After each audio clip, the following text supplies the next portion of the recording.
So about 6 weeks after TJ Oshie became an American folk hero in Russia, he'd come home to St. Louis and did something he'd never done before in the NHL. Welcome to Blue 24, the TJ Oshie episode. Ta-da! Tonight we're talking about TJ Oshie. We're going back March 27, 2014, Minnesota Wild, St. Louis Blues, Scott Trade Center. We're not talking about Washington Capital, Stanley Cup champion, or retired television analyst. TJ Oshie, he's still number 74 in St. Louis, right in the middle of probably the craziest few months of his life. Because the Blues are really good at this point. They're 49, 16, and 7 coming in. They've already clinched a playoff spot. They got 105 points. They're fighting Boston for the President's Trophy. And they just beat Toronto 5-3 behind a David Backes hat trick. Ryan Miller recently arrived from Buffalo, and St. Louis is 10-2-1 since making that trade. So this isn't a team hoping to make some noise. It looks like a Stanley Cup favorite. Minnesota's in a much less comfortable spot. The Wild, they're still sitting in playoff position, but they just lost 6 of 8, and the margin over Phoenix in the wild card race is getting uncomfortable. A game against the best team in the league is probably not what they want right now. I think I'd prefer to play anybody else than the Blues if I was the Wild that night. But Timothy Leaf Oshie was born December 23rd, 1986 in Everett, Washington. Hockey wasn't sitting outside his front door the way it would have been in Minnesota. Oshie played in the Seattle Junior Hockey Association, and getting to practice could be a drag. Then his life took a turn. His relative, Henry Boucha, former NHL player, U.S. Olympian, and railroad hockey legend, had been pushing the family towards Minnesota. Oshie eventually moved to Warroad with his father as a teenager, and for the first few months there, he actually lived with Boucher. Oshie later said that if he hadn't moved to Warroad, he wasn't sure he'd ever have reached the NHL.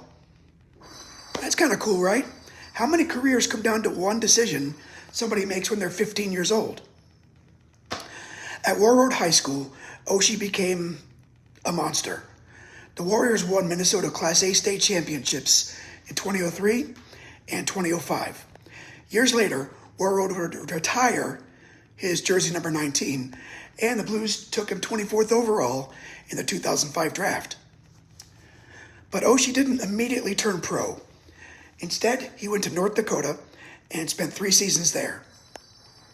He put up 59 goals and 142 points in 129 games, reached the Frozen Four all 3 seasons, and developed into exactly the sort of player to become skilled in the NHL. Skilled enough to beat you, physical enough to annoy you, and incapable of playing the game at half speed. He signed with St. Louis in 2008, and Oshie didn't become a huge goal scorer with the Blues. That was never really the point. He could forecheck, he could defend, he could handle the puck, he could hit somebody, and if the game got to a shootout, good luck, right?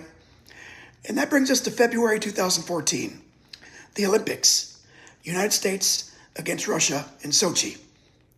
The preliminary round game goes to a shootout, and international rules allow the Americans to keep sending the same dude once they get beyond the first 3 attempts. So Dan Bylsma keeps sending Oshie. Oshie makes 6 attempts, makes 4 goals, including the game winner. Suddenly, Americans who barely watched hockey knew who TJ Oshie was. And here's something even crazier about the timing of that night's game. 10 days earlier, on March 17th, Oshie's daughter, Lila Grace, had been born. He'd missed the Blues game that day to be there. So in about 6 weeks' time, he'd become an Olympic sensation and a new dad. Now he's about to add to his pretty good month the best scoring night of his NHL career. Minnesota comes out shooting. Ryan Miller has to make 9 saves in the first 6 minutes. But at 4:43, Oshie collects a loose puck in the slot, gets himself in position, and snaps it upstairs on Darcy Kemper. 1-0 Blues. Late in the first, Kevin Shattenkirk takes a double minor, so Minnesota's got 4 minutes to get itself back into the game. Instead, Jared Spurgeon turns the puck over around neutral ice, and there goes Oshie. Breakaway, shorthanded, bang. 2-0 with 26 seconds left in the period. Now you're thinking hat trick. 2 goals in 1 period? Home crowd? Oshie's flying around already? Surely number 3's coming next, right? Just not quite. Jaden Schwartz gets the next one instead. He scores his 23rd of the year on the power play midway through the second, 3-0. And Minnesota, they're just getting strangled. The Wild go 0-for-6 on the power play. St. Louis has now killed 23 consecutive Minnesota power plays across 6 games. That's not so much a matchup as it is ownership. Before the game, by the way, the Blues honored Steve Cash and Josh Pauls. And unless you're a hockey historian, I'm guessing those names don't immediately click with you. Cash and Pauls had just helped the United States win gold in sled hockey at the 2014 Paralympic Winter Games in Sochi. So on a night starring one American hockey hero who just come back from Sochi, St. Louis quietly honored 2 more before the puck even dropped. I love finding stuff like that buried in an old recap, an old box score. Third period, 7:18, Jay Bouwmeester lets one go from the point. Oshie got his stick on it, deflection, goal. Hats everywhere. It's Oshie's first NHL hat trick, 4-0 St. Louis. Brendan Morrow makes it 5-0 on another power play a few minutes later, and Zach Parise finally ruins Miller's shutout at 11-11. Doesn't matter. Blues win 5-1. Oshie got 3 of them. Miller stopped 27 of 28, and St. Louis reached 50 wins and an NHL best 107 points. Oshie gets the hat trick puck, and he knows where it's going. Lila. His daughter's 10 days old, and Oshie said it's definitely going to her. That's pretty cool. I imagine she probably used it to teeth, though. He basically shrugs off the hat trick, saying the pucks happened to go off his stick. David Backes isn't having that. Backes calls Oshie a horse and points out how good the first 2 shots before the tip completed the hat trick. Just the tip.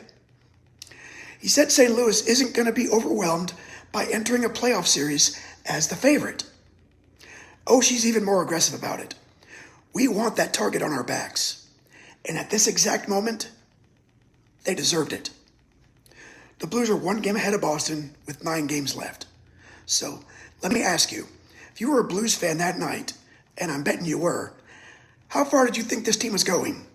Conference final? Stanley Cup final? Winning the whole thing? Because that's where this story gets painful. St. Louis reaches 52, 17-7, and they don't win another regular season game. 6 straight losses. President's Trophy, gone. Colorado takes the Central. Injuries start piling up. On April 10th, against this same Minnesota team, Michael Rupp catches Oshie with an illegal high hit. Rupp gets suspended 4 games, and Oshie misses the beginning of the playoffs. But the Blues still win games 1 and 2 against defending champion Chicago. Oshie comes back for game 2. St. Louis up 2-0. Maybe they survive the collapse. Nope. Chicago wins 4 straight. The Blackhawks take game 6, 5-1, and one of the greatest regular seasons in St. Louis Blues history is over in the first round. St. Louis finishes 52-23-7 with 111 points, and somehow feels like a disaster. Oshie plays 1 more season with the Blues. Then on July 2nd, 2015, St. Louis trades him to Washington for Troy Brower, goalie Phoenix Copley, and a draft pick. His Blues career ends with 443 games, 110 goals, and 310 points. And in Washington, the story gets bigger. He scores a career-high 33 goals in 2016-17. Then he signs an 8-year deal. Then comes 2018. Washington finally breaks through. Oshie scores 8 goals and 13 assists during the playoff run, and the Capitals win the first Stanley Cup in their franchise's history. Oshie's body eventually starts collecting the bill for the way he played. Back problems became pretty serious late in his career. Still, He reached 1,000 games in March 2024. He finished with 1,010 regular season games, 302 goals, and 695 points. He adds another 69 nice in the playoffs. And he doesn't play at all in 24-25 because of chronic back problems. On June 9th, 2025, TJ Oshie officially retires. Then hockey keeps him around anyways. For the 25-26 season, ESPN hires him on as an NHL studio and game analyst. And that seems about right. Some guys leave the ice and disappear. Oshie never felt like somebody who was going to disappear. Next time we're changing sports and going back 7 years. April 29th, 2007, Oracle Arena. The 8th seeded Golden State Warriors are trying to shove the 67-win Dallas Mavericks to the edge of one of the biggest upsets in NBA history. Baron Davis scores 33, and off the bench, Michael Petrus gives Golden State 16 points and 5 rebounds with 2 steals. That's why he's Golden State number 49. Suddenly, the number 1 seed is down 3 games to 1, and the We Believe Warriors are about to make the entire NBA lose its collective mind. But Blue 24 belongs to TJ Oshie. 3 goals, 1 hat trick, 1 puck headed to his newborn daughter, and for one night in March 2014, the hottest American hockey player on earth was playing for the best team in the NHL. So what do you remember most about Oshie? The Blues years? Sochi? The Cup? Or is there some completely random Oshie moment I'm completely forgetting? Hey, throw it in the chat. I'm Kevin. Thanks for stopping by. Maybe I'll see you next time. Well, maybe you'll see me next